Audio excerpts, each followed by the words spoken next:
So razionalmente che non mi vuole, perché continuo comunque a sperare che cambi idea? Io posso anche esserne consapevole razionalmente, ma quanto è forte dentro di me il bisogno di essere voluta da quella persona, cioè il bisogno di essere scelta, di mantenere quello che c'è stato, di non restare da sola, cioè se il mio bisogno di questo è forte e la prova che è forte è continuare a sperare che la persona cambi idea, perché lasciare andare la speranza significa dover passare un lutto. Finché io ho la speranza, non mi devo confrontare con la totalità del dolore. Oltretutto non è solo spero che cambi idea. Sperare che cambi idea mantiene aperta la possibilità, forse c'è un modo per fargli cambiare idea. Perché se noi da bambini, considerate le circostanze che avevamo, potevamo arrivare a formulare il pensiero, non c'è niente che io possa fare per cambiare la situazione.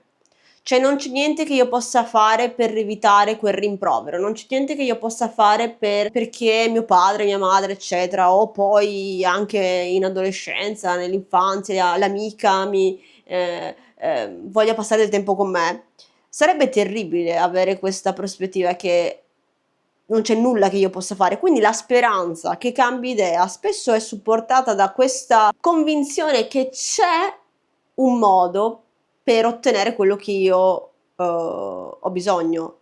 E ha senso che io abbia dentro di me questo motore che mi dica guarda che c'è un modo per, sì, c'è un modo per te per ottenere quello di cui tu hai bisogno, non c'è modo di ottenerla attraverso quella persona, solo che quella parte che continua a sperare che cambi idea non lo sa e sei tu che devi farglielo arrivare, non razionalmente. Come faccio a lasciare andare una persona se una parte di me continua a pensare che potrebbe tornare? Se una parte di me continua a pensare che potrebbe tornare, questa parte di me è in uno stato di speranza.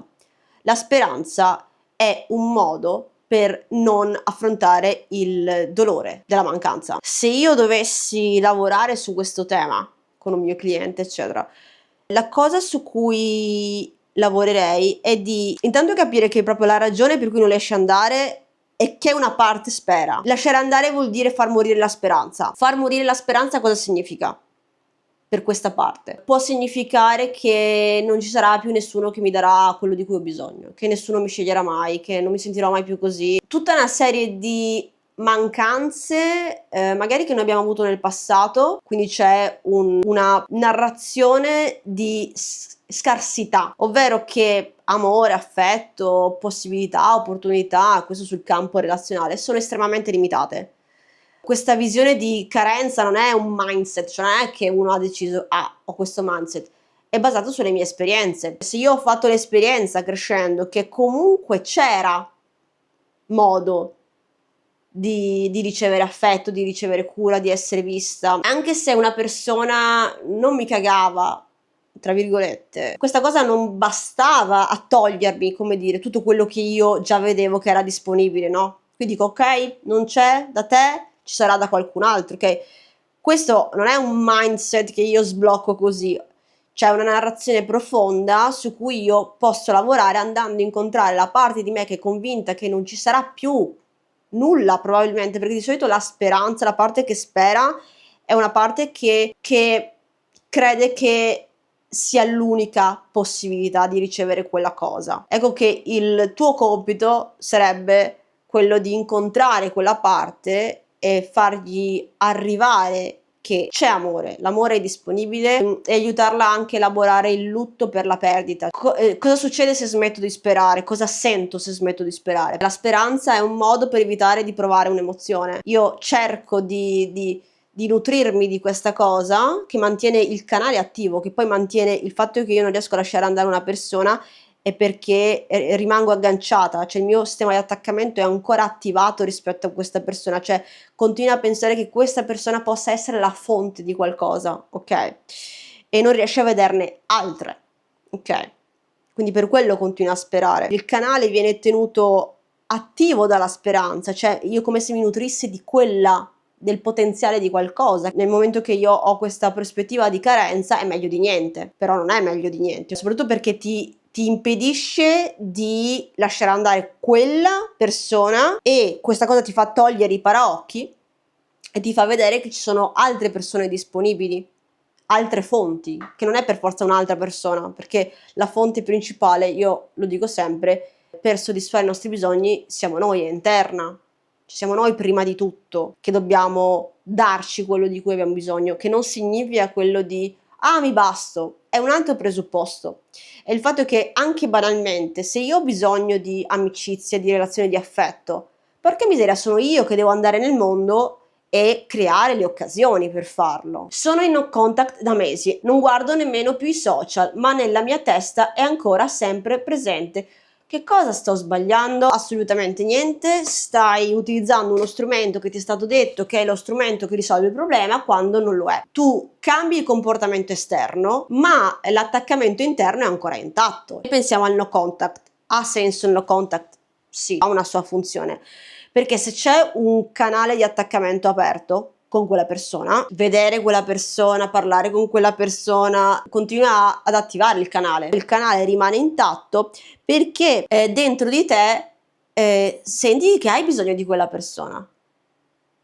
È ancora vivo, è utile il no contact, ok? Ma ci sono intanto tantissimi scenari in cui il no contact non si può utilizzare. Posso dire che si può lasciare andare una persona anche senza fare no contact. La distanza che si deve creare non è semplicemente fisica e non è semplicemente di ti vedo o non ti vedo, cioè è una distanza interna che si deve creare. Questa distanza interna si crea quando io vado a incontrare la speranza sotto, il bisogno. Io cos'è che sto ancora cercando da quella persona? Sto cercando ancora che mi dia una spiegazione? Sto cercando ancora di capire cosa ho sbagliato? Io devo vedere questa cosa sotto, cioè qual è il meccanismo che mi aggancia. Il comportamento è il sintomo di questo bisogno, non è quello l'attaccamento, cioè non è controllare sul cellulare l'attaccamento. Io posso spegnere l'attaccamento interno senza dover cambiare il comportamento fuori. Perché continuo a pensare a una persona che conosco a malapena? Classic limerenza. Tutte queste definizioni fanno pensare che ogni persona abbia 3000 problemi. In realtà il problema principale, tra virgolette, è com'è che è, come dire, calibrato il mio sistema di attaccamento, quali sono le mie narrazioni interne che lo sostengono, come è composto il mio mondo interiore, quali parti, quali speranze, quali bisogni non sono soddisfatti. Questo è uno dei modi in cui si può manifestare l'attaccamento per una persona, quindi l'imerenza è forte attaccamento per una persona. Non c'entra molto il fatto che io possa conoscere a malapena. Meno contatto ho veramente e tipo di rapporto che ho con una persona c'è, se non c'è stata una relazione, un incontro, se non c'è stato momenti di connessione e condivisione, apertura, vulnerabilità. Più forte è l'idealizzazione, più fortemente io probabilmente sono disconnessa da me stessa. Nel caso specifico mi chiederei, dato che la conosco a malapena, cos'è che conosco di quella persona che mi fa pensare che è sempre quello, è la proiezione di qualcosa, cioè è il simbolo, quella persona rappresenta qualcosa per me, la possibilità di incontrare qualcosa e di soddisfare qualcosa, riparare qualcosa dentro, cambiare una narrazione. La maggior parte dell'aggancio che io ho nei confronti di questa persona non è per la persona, quindi non ha a che fare con la persona è super interessante, la persona è super speciale, eccetera. Questa è la narrazione che mi creo io dentro. E quanto io proietto, meno conosco una persona, tra virgolette, da un lato, più è facile, come dire, rimanere agganciata. Perché in realtà quello a cui mi sto agganciando è probabilmente una perfezione che nella mia testa quella persona potrebbe offrirmi. Se io conoscessi la persona, dovrei confrontarmi con la realtà dei fatti. Certo, le persone possono, poi in realtà quando c'è questo aggancio, questo attaccamento, la persona è cieca, non vede niente, non sente niente, non si accorge di niente, è in totale dissonanza cognitiva. Non sto vedendo la realtà, sto vedendo la realtà filtrata attraverso quello che io ho bisogno che la realtà sia. Com'è possibile che una situationship di 2 mesi mi abbia distrutta più di una relazione durata anni? Situationship sono quel tipo di frequentazioni non impegnate, non definite, in cui ci si vede, c'è un rapporto, però non si definisce niente. La situationship ha tutte le caratteristiche ed ha sempre le caratteristiche per distruggerti peggio di una relazione, perché una relazione durata 2 anni è una relazione in cui tu vedi la persona per com'è.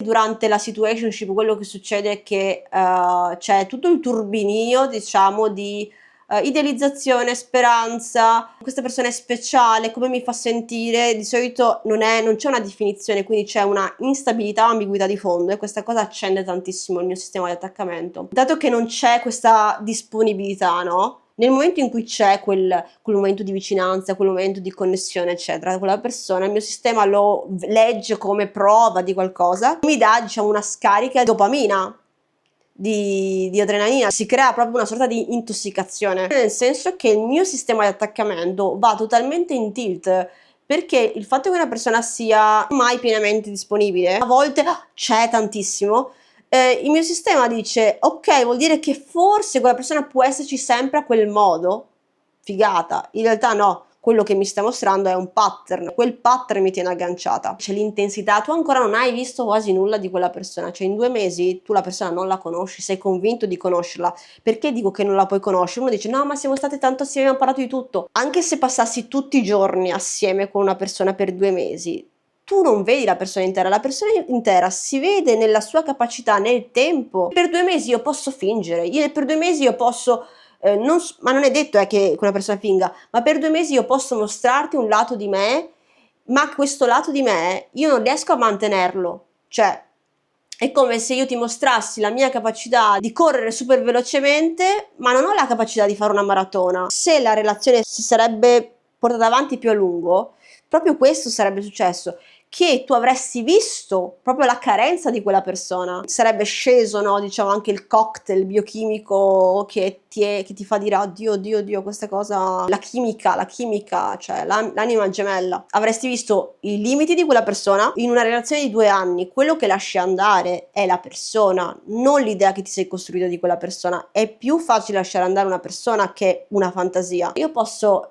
convincermi che quella persona sarebbe stata la persona perfetta per me. E ancora una volta è questa proiezione di dire quella persona mi avrebbe dato quello di cui avevo bisogno. 2 anni di relazione, io ho visto che quella persona ha delle mancanze, quindi lascio andare quello che c'è stato. Invece quello che io devo lasciare andare in una situationship è la promessa che c'è stata, non è i 2 mesi, e in quei 2 mesi tutto quello che il tuo sistema ha costruito sopra. Per quello spesso è molto più difficile. Se mi ha dato segnali contrastanti, come faccio a accettare che magari non gli interessavo davvero? È come se tu stessi all'interno di un rapporto con quella persona, la persona ti fa sentire 2 modi, ti fa sentire voluta e non voluta, ti fa sentire importante e che non gliene sbatte un cazzo, ti fa sentire bella, ti fa sentire brutta. Il modo in cui tu si comporta ti fa sentire in maniera diversa. Quindi dentro di te cioè come se cercassi di capire, ma io sono bella, io sono importante o io sono speciale, sono amabile, sono desiderabile, ok? E invece di questa risposta darmela da me e dirmi no, cavolo, io sono importante, io ho qualità, ok? Io sto delegando questa risposta molto importante il comportamento di un'altra persona. Ora, se una persona dà segnali contrastanti, vuol dire che questa persona, uno, non ha chiaro. Spesso quello che facciamo è pensare che l'altra persona sappia. Quindi nel momento in cui la persona si comporta in un modo amorevole nei miei confronti, allora io sono amorevole. Quindi quella persona si comporta in un certo modo con me a causa di quello che io sono. Sono desiderabile, mi desidera, non sono desiderabile, non mi desidera. L'unica cosa che quella persona ti sta mostrando è la sua confusione ed è la volatilità di quello che percepisce, quello che sente. Il modo per sganciarsi, ok, uno. I segnali contrastanti non ci indicano nulla di come noi siamo, è quello il discorso. Cioè io ho bisogno di credere alla versione in cui io ne esco che sono desiderabile. La prova che cerco è la conferma fuori. Lotto per cercare la soluzione, la assoluzione, cioè merito, sono amabile. La persona se manda segnali contrastanti è perché è confusa, è perché magari ha cambiato idea e veramente non c'è motivo alcuno per noi di cercare di capire questa cosa. Questa è la grande verità. Non c'è motivo. giocare questo gioco non è un gioco a cui si vince. Gli interessavo davvero. Gli interessavi nel modo in cui ti ha dimostrato, in maniera contrastante, un po' sì, un po' no. Cosa significherebbe per me sapere che gli interessavo davvero? È questa l'equazione. Se gli interessavo davvero vuol dire che sono una persona che merito, che valgo. Se non gli interessavo davvero vuol dire che io sono una persona inadeguata. C'è un problema. Il nucleo di tutte queste domande, magari farò un altro video in cui rispondo a queste domande, il sottotesto di tutto questo è il fatto di avere dei bisogni, di sentirsi importante, di sentirsi visti, di sentirsi amati, ma anche di affetto, contatto fisico, di continuità, di stabilità, di intimità, di vulnerabilità, e operare attraverso la prospettiva che c'è carenza e quindi se trovo un pochino di quella cosa in quella persona la mia testa riempie, dice, ah beh, allora questa persona potrebbe darmi anche XY cose, no? Questa persona non può farlo, però io continuo come dire, ancorarmi a questa cosa perché ne ho bisogno. 2. Il fatto che io pongo il mio senso di valore nell'essere scelta. Se vengo scelta da quella persona, valgo. Se non vengo scelta, non valgo. E noi lottiamo con i denti e con gli artigli per non sentire questa cosa di non valere, perché razionalmente posso pensare questa persona non mi merita perché ho delle qualità, cioè io posso fare questo ragionamento, ma profondamente non ci credo. Probabilmente non ci credo che io valgo e merito. E se io aspetto che sia una parte terza a entrare nel mio mondo, nella mia vita e darmi prova del mio valore, della mia desiderabilità, della mia amabilità, aspetterò per sempre questa cosa. Il movimento inverso che si deve fare è guardare dentro cosa c'è e cosa sento che è mancante, incontrare quello che manca, non solo riconoscere il proprio valore, ma portare avanti un rapporto intimo con se stessi in un processo che è il processo di amarsi, che non è semplicemente un mi voglio bene, mi tratto bene. No, ma è proprio un processo di vedere, incontrare ciò che c'è dentro di noi e scegliere. Scegliere cosa? Scegliere se stessi. Se è una cosa che dici wow, bello, fantastico, ma non ho idea di come si faccia, ci ho provato, ma comunque non riesco a sganciarmi, comunque continuo a delegare il mio valore fuori, perché sono convinta che non ci sia dentro. La realtà è che dentro c'è questo valore, ci si nasce con questa cosa, è dentro di noi, è solo lasciare andare le strutture che sono costruite nel tempo, che non ce lo fanno vedere. Se non sai come fare, questo è totalmente il tipo di lavoro che io faccio e insegno questa cosa, questo processo.